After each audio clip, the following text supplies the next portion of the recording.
18 horas. Notícias de Manaus, Amazonas, Brasil e do mundo.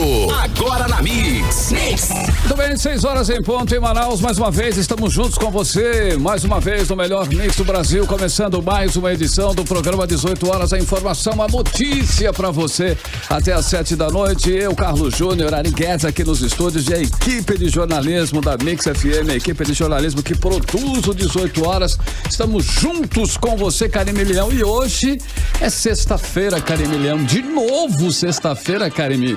É segunda e sexta que eu marco. Começa a semana e termina a semana e nós já estamos concluindo mais uma semana do mês de agosto. A primeira, né, Karime? Foi bacana pra você? Verdade. Tudo bem até agora na sua vida? Tudo ótimo, tudo corrido, né, gente? Quando a gente vê segunda-feira, daqui a pouquinho já sextou, é isso mesmo. Mas tudo tá lindo, tudo maravilhoso. Estamos juntos mais uma vez aqui no programa 18 horas e eu agradecendo muitíssimo a sua companhia, a sua participação aqui com a gente. Um valeuzaço, uma boa noite especial pro pessoal do aplicativo Humano que, né, tá sempre participando, mandando comentários pra gente. Muito obrigada. Vamos lá, até às 7 da noite. Então, hoje, dia 7 de agosto, Karime, o ano 2020, uma sexta-feira, e nós com você mais uma vez, com muito prazer, começando mais uma edição do programa 18 horas aqui no melhor Mix do Brasil. Você está ouvindo 18 horas. Bom, ano eleitoral, né? Eleição aí já cada vez mais próximo, então com certeza vão começar, né, a surgir pesquisas, uma atrás da outra. E mais uma pesquisa de intenção de votos para a Prefeitura de Manaus foi divulgada hoje. O Instituto Pontual mostra que Amazonino Mendes, do Podemos, subiu de 29,9% para 31,7% no espaço de um mês. A candidatura de Davi Almeida, do Avante, continua perdendo eleitores, hein? Davi desabou quase 5 pontos, caindo de 17,7% para 12,3%. Isso há 3 meses das eleições, que vão acontecer agora dia 15 de novembro. Pois é, e a terceira posição, antes ocupada pelo capitão Alberto Neto, dos republicanos, agora é do petista José Ricardo. O pré-candidato do PT aparece com 5,5% das intenções de votos e Alberto Neto tem 4,8%. Os números indicam que teremos segundo turno e que uma das vagas é de Amazonino Mendes, que a cada pesquisa aumenta a vantagem sobre seus adversários. Bom, indica também que o nome para disputar o segundo turno com Amazonino ainda está indefinido. Ainda está, né, aquela indefinição, aquele empate técnico. Pelo menos 5 candidatos aparecem com condições, sim, condições verdadeiras de chegar ao segundo turno. Vai depender aí do decorrer da campanha. E falta pouco, né, Carlão? Outro detalhe da pesquisa da Pontual é que os eleitores estão definitivamente decepcionados com o tal do novo, né? Segundo a pesquisa, no embate direto entre um candidato experiente e um que represente esse novo, o candidato experiente venceria por 49,2% contra apenas 19,1% do novo. É isso porque Karime Leão e ouvintes em 100,7. Isso simplesmente é resultado da grande decepção que os amazonenses, né, que nós tivemos por ter votado em Wilson Lima, que é o atual governador do estado. Wilson Lima representava o novo, prometeu um novo jeito de fazer política e em apenas 1 ano e 7 meses tem seu governo envolvido em grandes escândalos de corrupção e a corrupção constante uma atrás da outra. O próprio governador Wilson Lima é apontado pela Polícia Federal como chefe de uma organização criminosa que em plena pandemia de coronavírus desviou recursos da saúde pública do Amazonas. Pois é, e as pesquisas mostram que esse arrependimento vai refletir já na eleição agora para prefeito, que acontece no dia 15 de novembro e o segundo turno previsto para o dia 29 de novembro.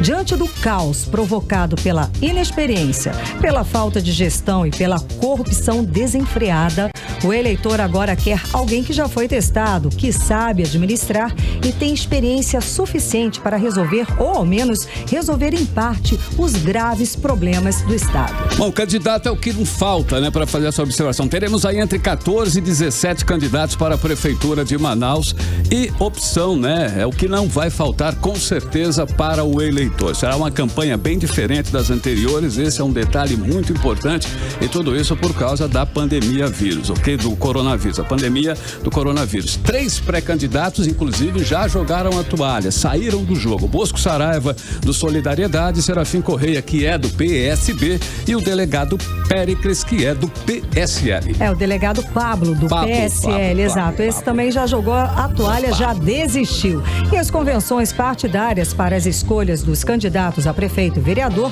pode ser realizada a partir do dia 31 deste mês até o dia 16 de setembro. Já a campanha eleitoral na TV começa dia 27 de setembro. Nesse mesmo dia, 27 de setembro, os candidatos aprovados nas convenções podem começar as campanhas nas redes sociais pedindo voto. Você está ouvindo 18 horas.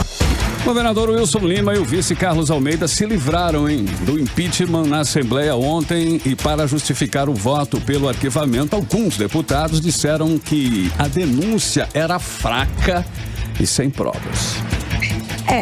E um dos autores do pedido de impeachment, o médico Mário Viana, emitiu uma nota por meio do Sindicato dos Médicos do Amazonas, esclarecendo que cabia aos fiscais do povo, ou seja, aos parlamentares, investigar, o que não foi feito, na opinião do médico. Vamos conferir agora mais detalhes sobre o assunto na reportagem de Cíntia Blink. Ontem, na Assembleia, os deputados escolheram arquivar a denúncia de impeachment contra o governador Wilson Lima e o vice Carlos Almeida Filho, por 12 votos contra 6, 5 abstenções e uma falta da deputada Maiara Pinheiro. E para defender o voto nada popular a favor do arquivamento, alguns deputados da base governista disseram que a denúncia era frágil e sem provas. Foi o que disse o deputado Doutor Gomes, relator da Comissão Especial do Impeachment. Então, eu não podia, senhores, fazer um relatório com base na emoção. Eu sei que nós tivemos a grande tristeza de perdermos parentes, amigos, porém, eu não podia, como julgador, que fui incumbido por esta casa, trazer fatos que ocorreram de abril para cá. Eu não podia fazer isso sob pena de eu estar cometendo um equívoco em julgar. No mesmo sentido, falou o deputado Carlinhos Bessa. E o mais grave, infelizmente, o processo de impeachment não veio acompanhado com provas que a gente pudesse ter um julgamento justo. Diante disso, eu posso ressaltar a própria emenda da Procuradoria que intimou as partes para juntar prova. E as partes não arrolou nem testemunha e nem documento. Diante de tal fato, é impossível julgar um processo sem elementos substanciais para ter um julgamento justo. O médico Mário Viana rebateu as acusações por meio de uma nota emitida pelo Sindicato dos Médicos do Amazonas.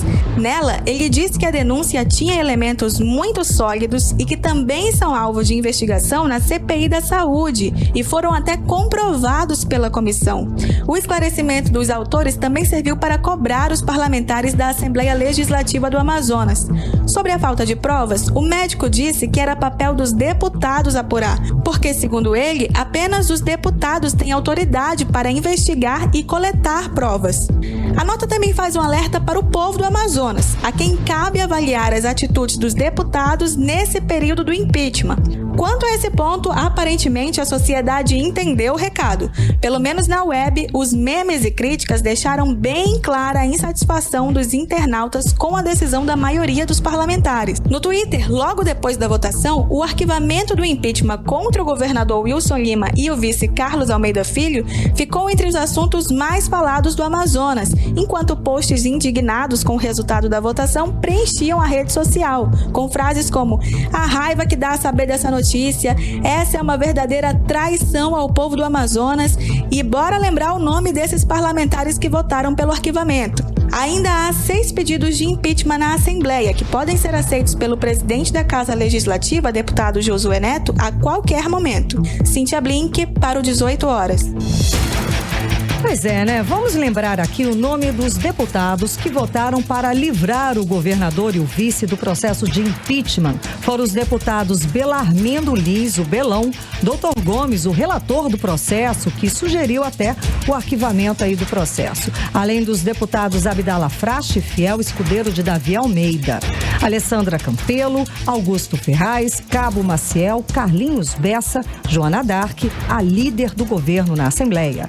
Além de Roberto Cidade, Saulo Viana e Terezinha Ruiz. Não preciso nem falar aqui, né, que esses deputados estão sendo massacrados nas redes sociais, também em todos os aplicativos aqui no Mano. O que não faltam são críticas pesadas, críticas severas, né? Eles estão falando que aqui um deles o pior de tudo é o fato de haver tantos deputados comprometidos, aliciados e coniventes com o desgoverno, defendendo com unhas e dentes em detrimento de toda a população. É uma das reações aí que os deputados estão recebendo por conta desse arquivamento do impeachment contra o governador e o vice.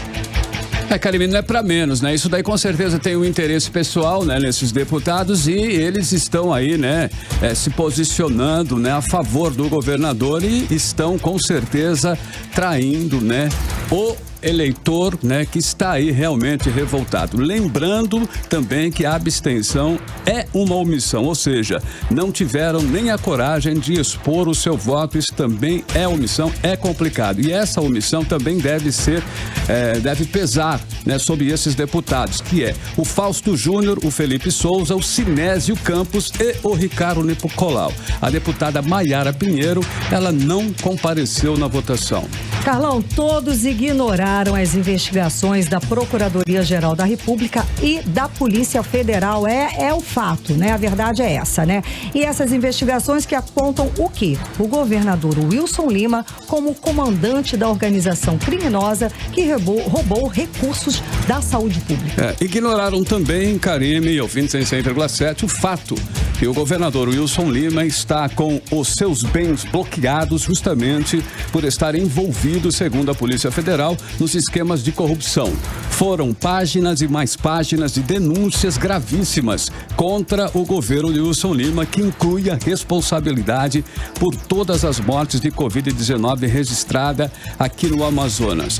Tudo isso foi simplesmente ignorado. E, Karime, nós falamos, né, repetimos o nome das pessoas que votaram a favor do arquivamento do impeachment.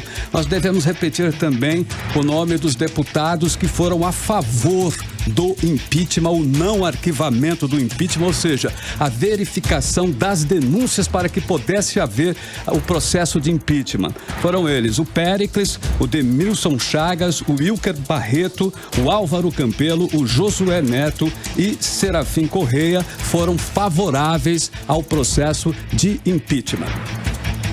18 horas. Bom, e agora, Karime, nós vamos conferir, né, os comentários da nossa colunista Nafice Bacri Valoz. Aos amigos e aos ouvintes da Rádio Mix FM, o meu boa noite. Meus amigos, a notícia circulou ontem em todos os jornais, em todos os blogs e em todos os portais. E todos os meios de comunicação no Amazonas deram destaque à decisão da Assembleia Legislativa de enterrar qualquer iniciativa de responsabilizar o senhor Wilson Lima pelos danos causados ao sistema de saúde e às famílias amazonenses. E foram 12 deputados que não aceitaram as robustas provas que instruíam o processo e ainda que tenham acompanhado o sofrimento do cidadão amazonense e as inúmeras mortes, permaneceram cegos. Mas o dano maior ficou por conta daqueles 5 deputados que se omitiram, pensando em ficar bem tanto com o poder quanto com o povo, certamente esquecidos de que a omissão é sempre pior que uma ação danosa. E como se não bastassem tantos desatinos, por muito pouco, esses senhores não condenaram os bravos representantes da classe médica que protocolaram o pedido de impedimento do governador e do seu vice. Por isso, meus amigos, eu quero chamar a atenção para a importância do voto. Essa arma muito poderosa, da qual esses deputados indevidamente fizeram uso, mas que é também a mesma arma que dá ao eleitor o poder para mudar esses parlamentares e alterar os rumos da história da nossa Manaus e do nosso Amazonas. E é provável que esses deputados não tenham notado, mas o amazonense está dando uma lição de cidadania. Ele está participando das sessões da Casa Legislativa, ele está debatendo, fazendo carreatas de protesto contra o que acha errado e fazendo uso das redes sociais. Meus amigos, nesse momento tão difícil que o meu Amazonas passa, o amazonense está sim dando uma lição de cidadania. Eu sou Nafice Bacri Valois e desejo a todos um ótimo final de semana. Você está ouvindo 18 horas. O secretário executivo do Fundo de Promoção Social do Governo do Amazonas, Saulo Moisés Rezende Costa, foi o pivô do conflito armado que resultou na morte de 2 policiais e outros 2 feridos no município amazonense de Nova Olinda do Norte. A informação é do Ministério Público Federal. A operação da Secretaria de Segurança Pública do Amazonas na região ocorreu 10 dias após o secretário executivo ter sido baleado na região do rio Abacaxis, quando fazia pesca esportiva sem licença ambiental. E os policiais deslocados para o local não usavam uniformes e nem embarcações da polícia, causando pânico nas comunidades extrativistas. Agora o Ministério Público Federal quer que a Polícia Federal proteja os índios e ribeirinhos da polícia amazonense. Como explica a repórter Nathalie Moraes. O Ministério Público Federal acionou a Polícia Federal para que investigue as circunstâncias e motivações de potenciais abusos e ilegalidades em operação deflagrada pela Polícia Militar no rio Abacaxis na última segunda-feira. Essa região faz parte dos projetos de assentamento agroextrativistas Abacaxis 1 e 2 nos municípios de Borba e Nova Olinda do Norte, envolvendo indígenas e populações tradicionais. Durante o primeiro dia da operação, realizada supostamente para coibir o tráfico de drogas na região, os agentes não se identificaram, mesmo após horas de atuação e abordagem inicial por lideranças extrativistas.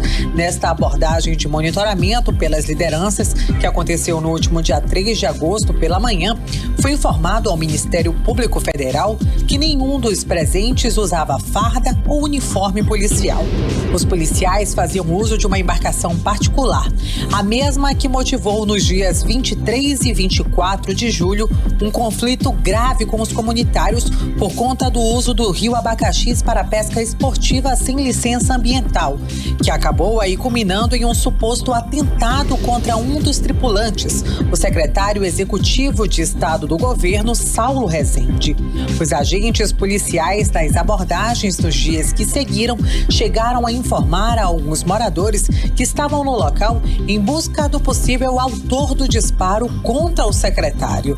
Em contato telefônico, o secretário estadual de Segurança Pública assegurou ao Ministério Público Federal que a operação tinha sido motivada por denúncias de tráfico de drogas e confirmou o uso da embarcação particular nos trabalhos. Ao fim do dia 3, foi confirmada a morte de 2 agentes e outros 2 policiais feridos. Há relatos de morte também de 5 comunitários ainda sob a apuração do Ministério Público Federal. No dia seguinte, a Secretaria de Segurança Pública enviou um efetivo de 50 policiais militares, incluindo o comandante da Polícia Militar no Amazonas, para reforçar a ação no local. A partir daí, o Ministério Público Federal passou a receber relatos de diversos atos de abuso e violação de direitos por parte da Polícia Militar contra moradores tradicionais do rio Abacaxis. Entre os relatos estão a ocorrência de invasão de casas dos comunitários sem qualquer autorização ou mandado judicial, apreensão de telefones celulares usados para registrar os abusos, uso desproporcional de armas de fogo para intimidar os moradores, inclusive idosos e crianças, e a restrição de circulação no rio Abacaxis, impossibilitando o envio de alimentos e mantimentos e o socorro aos feridos feridos pelas ações da Polícia Militar.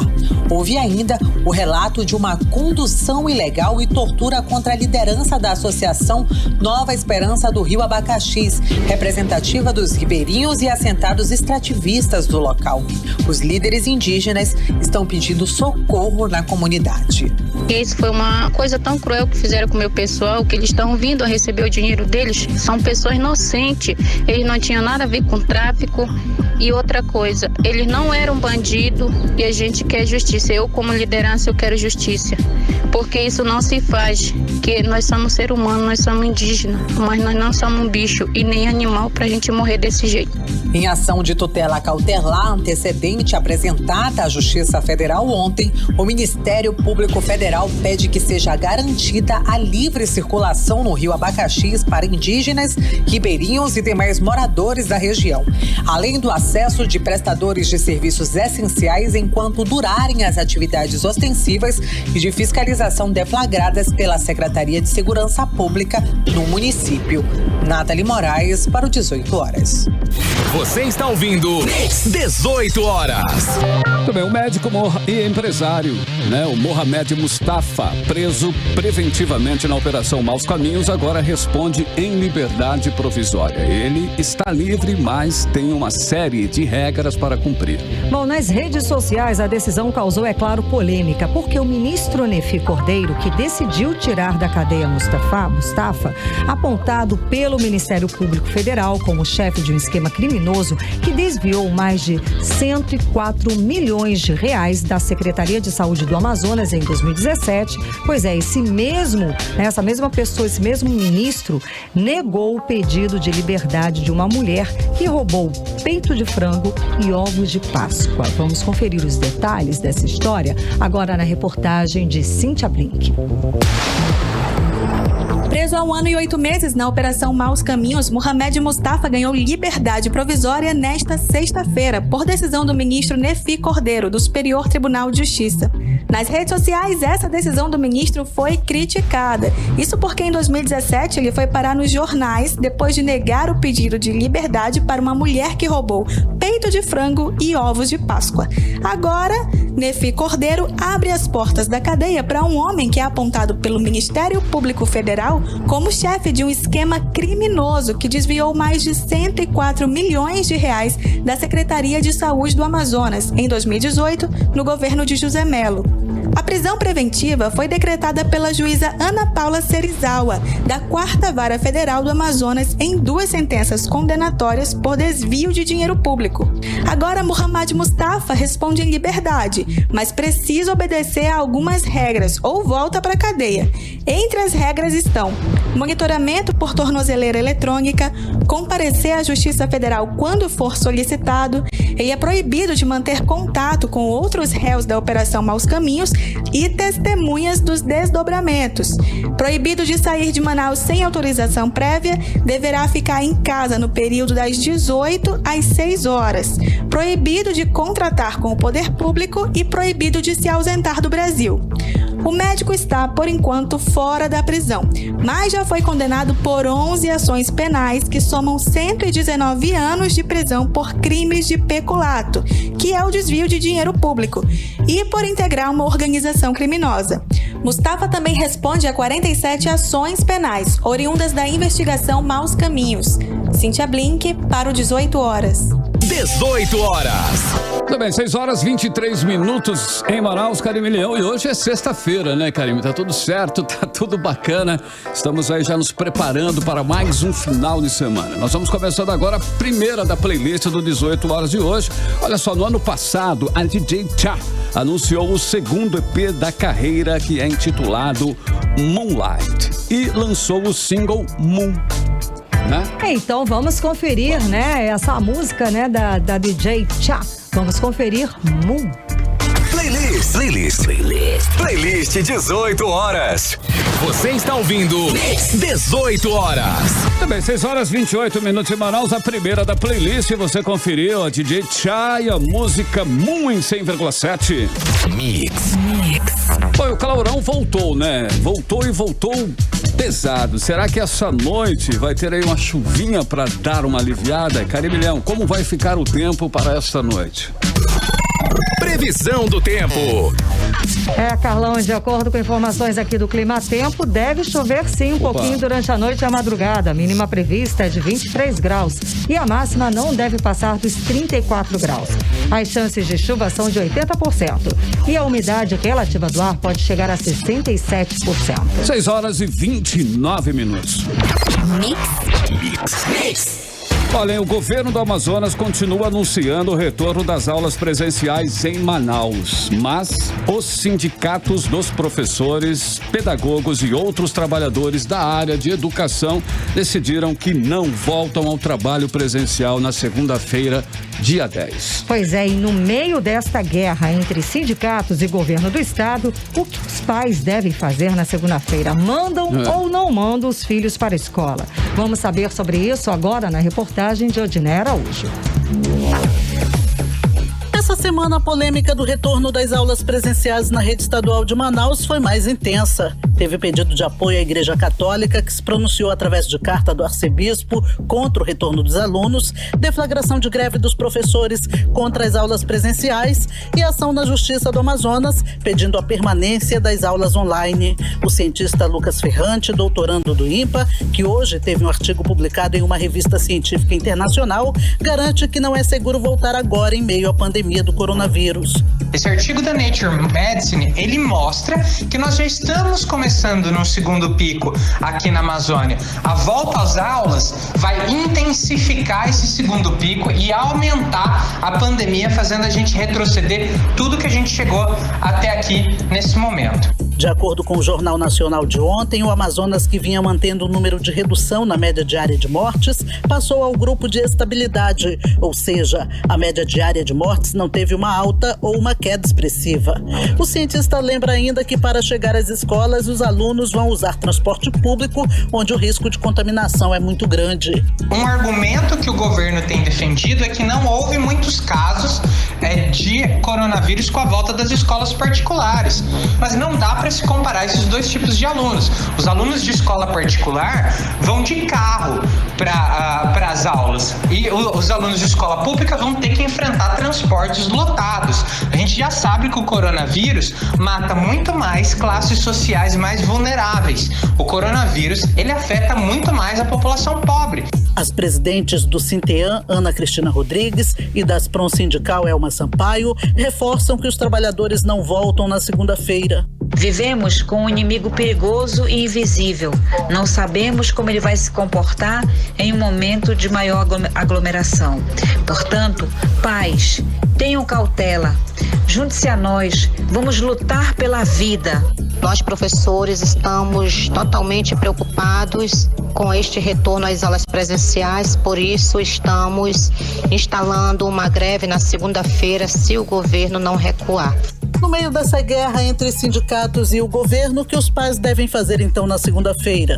Dona Sueli Lima, que tem uma criança e um filho adolescente que já deve retornar às aulas presenciais, diz que não se sente segura em enviar os filhos para a escola. Como mãe, eu não me sinto confiante em mandar meus filhos ainda para a escola, principalmente porque eu tenho uma filhinha de 9 anos e sei que ela não vai saber manter a distância ainda, não entender, se cuidar, manter a máscara, passar álcool gel, sem a supervisão de uma mãe ou de um pai. Volto com vocês. Pois é, né? Em São Paulo, o governador João Dória anunciou hoje que a retomada das escolas presenciais nas escolas públicas e privadas do estado só vai acontecer a partir do dia 7 de outubro, quase um mês depois da data prevista pelo plano de reabertura. O adiamento aconteceu porque as condições impostas para a retomada do ensino presencial não foram cumpridas. Essa realmente é uma situação bastante complicada e realmente tem que estar tudo certinho para que as crianças e, de um modo geral, os alunos voltem às aulas. Aqui em Manaus, o Sindicato das Empresas de Transporte de Passageiros do Amazonas informou que as empresas de transporte coletivo aqui na capital estão adequando a frota conforme a demanda de passageiros. A partir desta segunda-feira, a frota vai passar passar de 850 para 901 veículos, justamente prevendo o quê? O retorno das aulas presenciais. Pois é, e o assunto é polêmico mesmo, tá? E os professores, mais um dado aí. Os professores que apresentaram laudo médico para não voltar às aulas presenciais por problemas de saúde, as aulas marcadas, né, para agora, segunda-feira, dia 10, denunciam perdas de benefícios que chegam perto de R$700. Ainda tem esses detalhes, né, Karine? Segundo o Sindicato dos Trabalhadores em Educação do Estado, o governo do Amazonas quer forçar licença médica para substituir trabalhadores. Os detalhes com Odineia Araújo. Os trabalhadores da educação que apresentaram laudo médico por serem do grupo de risco devido a algum tipo de doença estão sendo orientados a voltarem com os médicos para pedirem um período de afastamento. De acordo com a presidente do Sindicato dos Trabalhadores em Educação do Amazonas, Ana Cristina Rodrigues, a ideia da SEDUC é obrigar os trabalhadores a tirarem licença médica, o que implica em perdas de benefícios como vale-transporte e ticket alimentação. Eles querem obrigar os trabalhadores com comorbidades a tirar licença médica para que eles façam uma substituição. E nesse momento que ele vai tirar a licença médica, ele já perde vale alimentação e vale transporte, que gira em torno de R$700. E aí fica muito complicado, porque o trabalhador sai penalizado. No primeiro momento, foi solicitado apenas um laudo médico dos trabalhadores com comorbidades. Agora, na reta final, foi exigido que os laudos médicos viessem acompanhados com um período de afastamento. Em entrevista esta semana, o secretário interino da SEDUC, Luiz Fabian, disse que os professores com laudo médico já foram substituídos. A gente tem uma conduta já pré-definida tanto para os professores quanto para os alunos que sejam do grupo de risco. Então, se o professor tiver recomendação médica para não retornar, esse trabalho nós já começamos a fazer, inclusive nas últimas 3 semanas. A gente já mapeou quais são esses professores, eles já apresentaram seus laudos médicos e já foram substituídos. Então, nós tivemos que remover professores de outras escolas ou da sede da SEDUC para as salas de aulas para substituir esses professores com comorbidades. Já a presidente do Sintean diz que a orientação da SEDUC anteriormente era que os trabalhadores com laudo médico permaneceriam em aulas remotas. O que o secretário havia falado anteriormente é que os trabalhadores com comorbidades continuariam nas aulas remotas. Isso não está acontecendo. Eles estão induzindo os trabalhadores a tirar licença médica. A SEDUC nega a existência de perda de benefícios para professores que apresentarem laudo médico. Odineia Araújo para o 18 horas. Entrevista do dia. Realmente essa é uma situação que ainda vai dar muito pano para manga e muitas coisas ainda vão acontecer. Agora à tarde, a juíza Etelvina Lobo Braga negou o pedido de suspensão da retomada das aulas presenciais na rede pública estadual de ensino previstas para a próxima segunda-feira, dia 10, feito pelo Sindicato dos Trabalhadores em Educação do Estado do Amazonas. Com isso, as aulas presenciais estão sim mantidas para esta segunda-feira. Exatamente, Carlão. E na decisão, a magistrada afirmou que, ao contrário do que o sindicato alegou, o Estado trouxe aos autos comprovação de que vem atuando para proporcionar segurança aos professores, alunos e demais trabalhadores. E para falar sobre esse assunto, vamos conversar agora com o diretor licenciado do Sindicato dos Trabalhadores em Educação do Estado, Kleber Ferreira. Muito boa noite, seja muito bem-vindo aqui ao programa 18 horas na Rádio Mix. Tudo bem? Muito boa noite a todos os ouvintes da Rádio Mix. Muito boa noite, Karime. Muito boa noite, Carlos. Boa noite. Pois então, como é que o senhor analisa essa decisão da Justiça? Bom, primeiro a gente respeita a decisão do Judiciário, mas não concordamos. Eu particularmente conversei com a presidente do Sindicato dos Trabalhadores da Educação, a professora Ana Cristina, e a direção do sindicato neste momento vem trabalhando para entrar com um recurso contra a decisão da juíza e colocando as bases todas que nós estamos estabelecendo com os professores. Inclusive, por exemplo, dá um grande exemplo. Nós colocamos que dentro dos protocolos de segurança não poderia ter a superlotação nas salas. O governo diz que vai ter 20 alunos por salas. Mas como que nós vamos fazer com turmas que tem mais de 60 alunos? Os professores estão mostrando em seus diários, estão imprimindo, estão trazendo aos sindicatos, inclusive denunciando que estão sendo obrigados a fazer um retorno da escola, a dizer que tem menos alunos, para que possa atender um protocolo de segurança que hoje só existe no papel. Quanto ao posicionamento dos professores com relação a esta retomada na segunda-feira, os professores do Sintian, eles vão estar presentes em sala de aula a partir de segunda-feira? O Sintian foi claro na Assembleia. O Sintian é contra o retorno das aulas presenciais. Não adianta, nós tivemos nas últimas 24 horas um aumento de 18 mortes. É uma morte que seja, nós não podemos permitir um retorno como esse, é pagar para ver. Nós não temos aqui dados suficientes para dizer que hoje será uma segurança. E bem colocado aqui nas matérias que a Rádio Mix, que o programa 18 horas colocou antes do que eu estou falando. Os estudantes das escolas públicas, na grande maioria, utilizam o transporte público. Isso vai ser um aumento imediato desses estudantes em contato. Então, assim, é uma questão realmente desumana. Nós não entendemos por que o governo do estado, a Secretaria de Educação, tem tanto interesse em retornar de imediato, sem querer verificar, sem querer discutir, inclusive. O governo do estado, a SEDUC, diz que conversou com o Sintian, fazer uma reunião com o sindicato para apresentar um projeto não significa concordância, né? Nós, inclusive, o judiciário representa uma instituição. O governo também representa uma instituição. Mais uma vez, o movimento social, que é os professores, são as pessoas que estão na ponta, estão deixando de ser ouvidas, estão deixando de ser interessadas nas suas opiniões. Está muito claro, os professores têm preocupação com esse retorno. Inclusive os que têm comorbidade, que estão entendendo que eles estão tendo dificuldade em estabelecer isso. Nós temos que ter uma situação de mais humanidade. Se o professor diz que não tem condição de voltar, porque aí também não é só um dado legal. Tem uma questão psicológica também. Sim. Nós vivemos um isolamento social de meses. Nós estávamos dentro de nossas casas. Como é que vai ser feito esse retorno? Pessoas que perderam seus entes queridos. Então, assim, quando a juíza diz que nós precisamos ter dados, nós temos os dados. Inclusive, nós temos 3.000 dados de mortes. Nos dá mais argumentos do que esse. Nós estamos chegando a quase 97 mil mortes no Brasil. Mais argumentos do que esse, são nomes, são vidas. Então nós temos que ter muita tranquilidade e muito cuidado. O governo de São Paulo já mudou sua data vai para outubro, né? Então, assim, nós precisamos ter essa preocupação disso ser uma questão optativa, né? Tem professor que não tem condições de dar, continue com as aulas presenciais.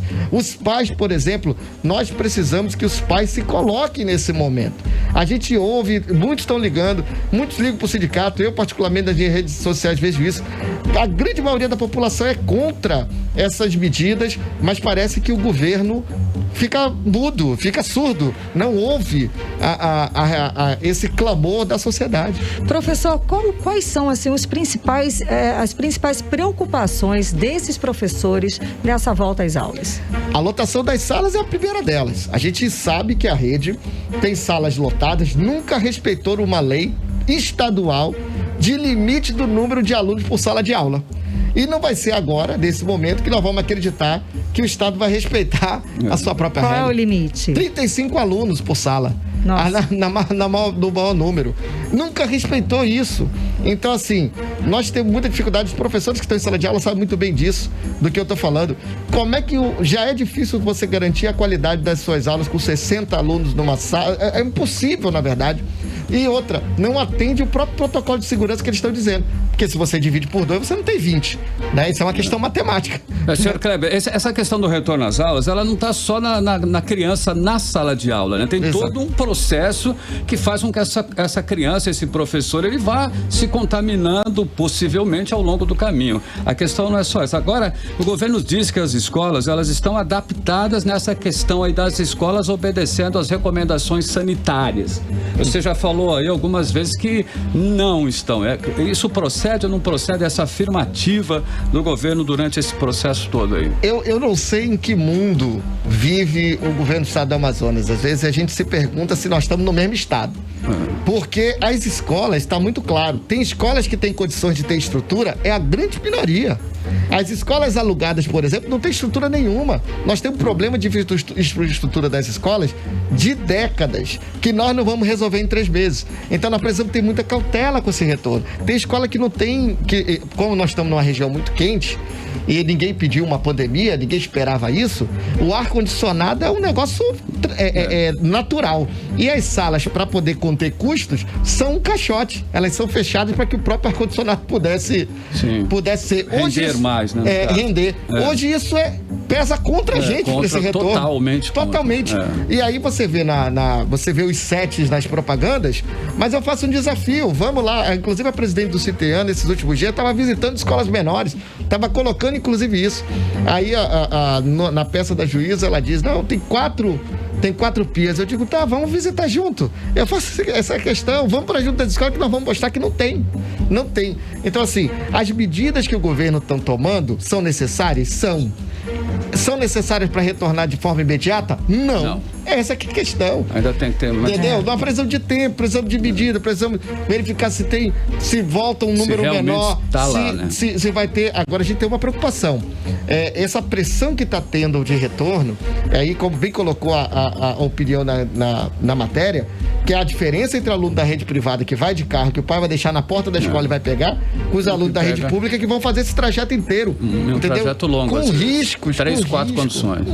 Com riscos grandes, inclusive de trazer a doença para sua própria casa. Então, assim, os pais...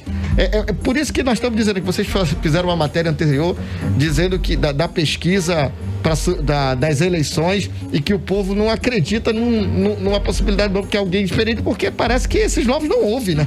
Eles não ouvem a população. Nós estamos dizendo aqui, clamando, nós não temos condição de voltar, os pais não querem voltar, os alunos estão com dificuldade. Mas parece que nós não estamos na mesma sintonia. Infelizmente, a gente não pode olhar o Covid só como números frios.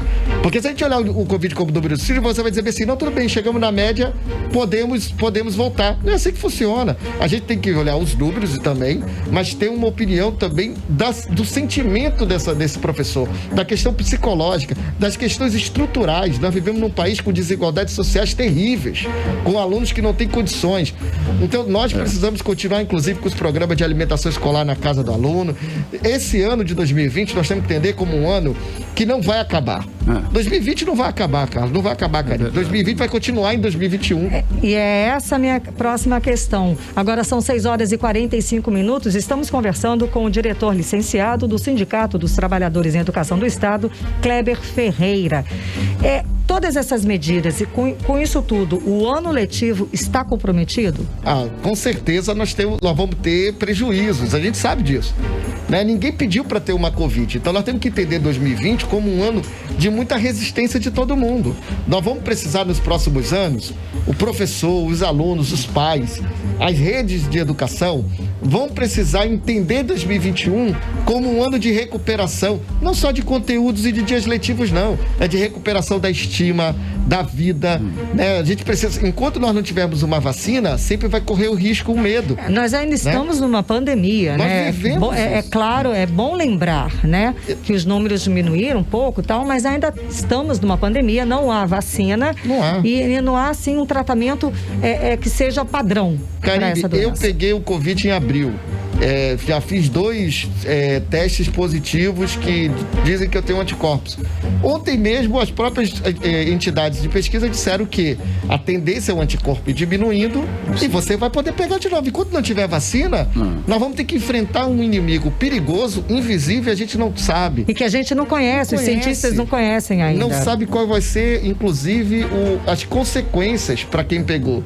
Às vezes você se sente mais cansado, você tem dores em determinadas partes do corpo, corpo e todo mundo diz. Os efeitos colaterais a gente não conhecemos. Ninguém conhece, ninguém tem como dizer. O medo, né? De repente a pessoa acorda com alguma dor.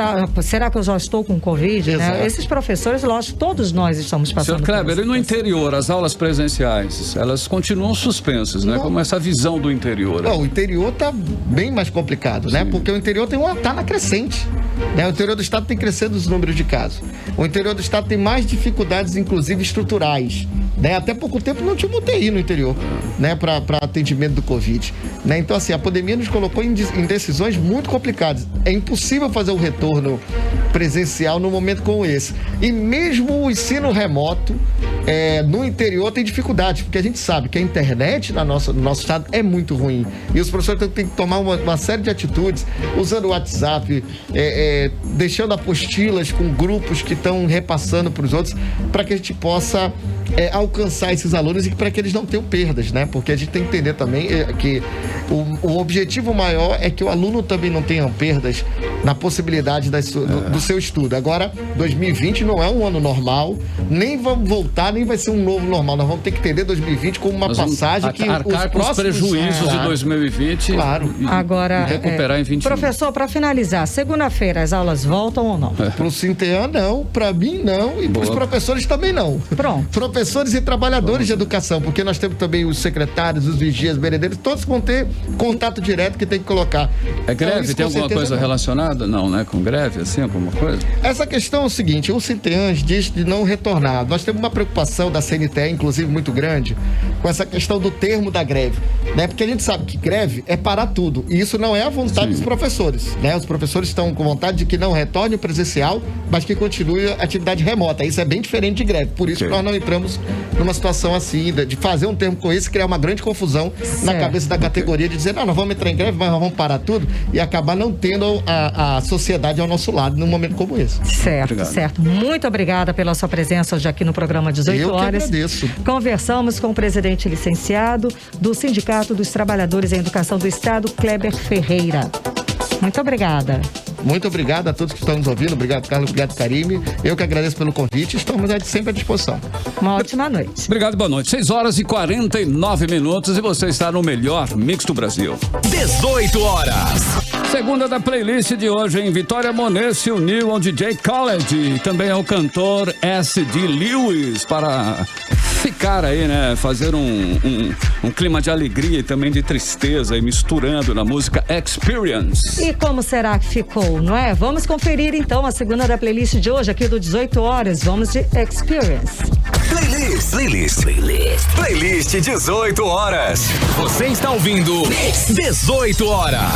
Tudo bem, essa foi a segunda da playlist de hoje. Vitória Monet e Khaled e S.D. Lewis, a música Experience em 100,7.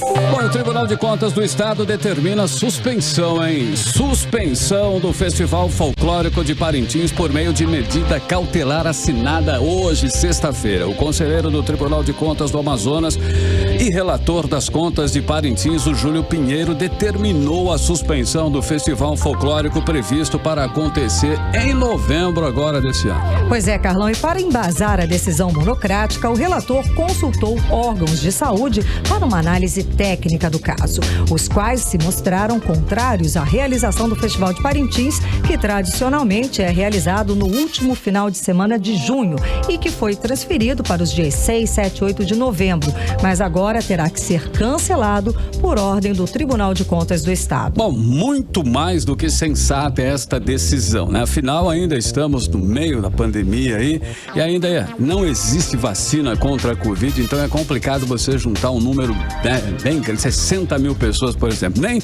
um tratamento padrão estabelecido pela classe médica pode resolver. Então imagina o aumento de números de casos poderia causar aí o festival. Bastante, né? Bom, esse ano recebeu cerca de 60 mil turistas. E os centros de convivência da família e do idoso retomam as suas atividades na próxima segunda-feira. A medida segue as orientações do Programa de Retorno das Atividades do Estado, que estipula uma série de cuidados para evitar o contágio pela Covid-19. A repórter Nathalie Moraes tem os detalhes desta reabertura. O anúncio aconteceu na noite desta quinta-feira no Centro de Convivência Madalena Arcidal, no Santo Antônio.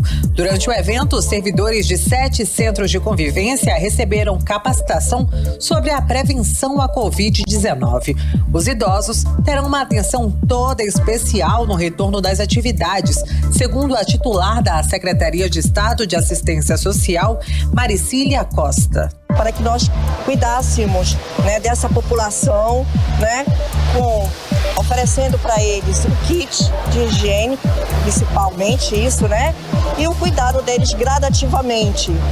Vai ser diferenciado no primeiro momento, nós vamos ter todo um cuidado com eles, não vão frequentar todos os dias, vai ter dias escalados, porque nesse primeiro momento não podem todos retornarem de uma vez. Segundo a diretora do Departamento de Proteção Social Básica da SEA, Selma Mello, o retorno gradativo segue as orientações da Fundação de Vigilância em Saúde aqui do Estado e do Ministério da Saúde. Nós estamos buscando ofertar um atendimento com os cuidados de segurança, né? Conforme essas orientações, e os trabalhos continuarão sendo desenvolvidos no centro de convivência, com atendimento psicológico, com os cursos, como também com a visita domiciliar para os nossos usuários. Os horários serão alternados conforme as atividades e nem todas estarão disponíveis. A entrada de pessoas do grupo de risco, como idosos e grávidas, está permitida. Nathalie Moraes para o 18 horas. 18 horas.